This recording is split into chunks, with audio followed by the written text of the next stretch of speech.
दिवस को लेकर आज क्या कार्यक्रम था आप लोगों का? हम लोग हर साल के भांति इस साल भी हम लोग 10 जुलाई पूरे देश में आज मांग दिवस हम लोग चल रहा है और देशव्यापी हड़ताल ये मांग दिवस में हम लोग का यही मांग है कि हम लोग को न्यूनतम मजदूरी देना चाहिए, समान काम का समान वेतन देना चाहिए और हमारा जो फैसिलिटी है हमारे आंगनबाड़ी केंद्र में बच्चों को जिस तरह के फैसिलिटी मिलना चाहिए उस तरह हम लोग को मिलना चाहिए। हम लोग इसीलिए आंदोलन में उतरते हैं कि हम लोगों को मांग हम लोग को पूरा होना चाहिए।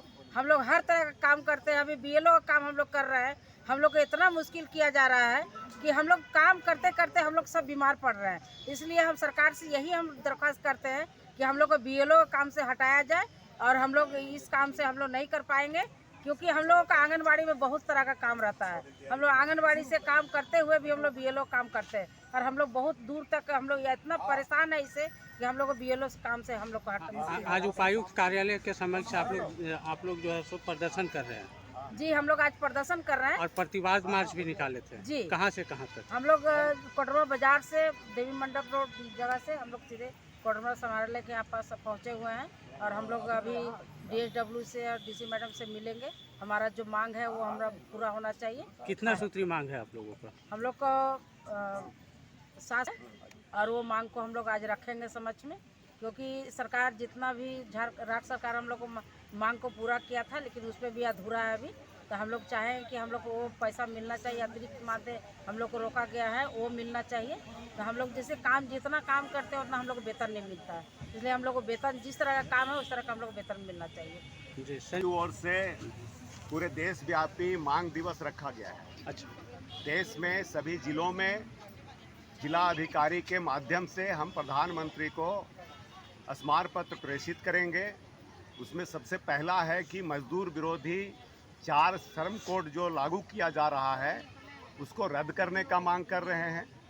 साथ साथ कर्मचारियों का जो पुराना पेंशन है उसको लागू करने का मांग कर रहे हैं। ये जो सार्वजनिक क्षेत्र है उसको निजीकरण करने का विरोध कर रहे हैं और सरकार से हम मांग करते हैं कि वो निजीकरण में ना दे। हमारे देश में जो रिक्त पड़े पद हैं उसमें अविलंब बहाली करे। न्यूनतम वेतन सभी कर्मचारियों को 26,000 कम से कम करे। इसलिए कि ये मांग हमारा सिर्फ नहीं है, अंतर्राष्ट्रीय श्रम सम्मेलन में जब हमारे देश के प्रतिनिधि और देश के प्रधानमंत्री वहाँ पहुँचते हैं, वहाँ जो ये घोषणा करके आते हैं उस घोषणा को लागू करने का हम अपील करते हैं, मांग करते हैं, अनुरोध करते हैं कि जो घोषणा किए हैं उसको लागू किया जाए। साथ साथ हमारे बीच में बैठी खड़ी सेविका सहायिका हैं और इस तरह का जो स्कीम वर्कर्स हैं उनको सरकारी कर्मचारी का दर्जा मिले, ये हम मांग करते हैं। और यही सारे मांगों को लेकर के हम लोग अभी स्मार पत्र उपायुक्त के माध्यम से सौंपेंगे।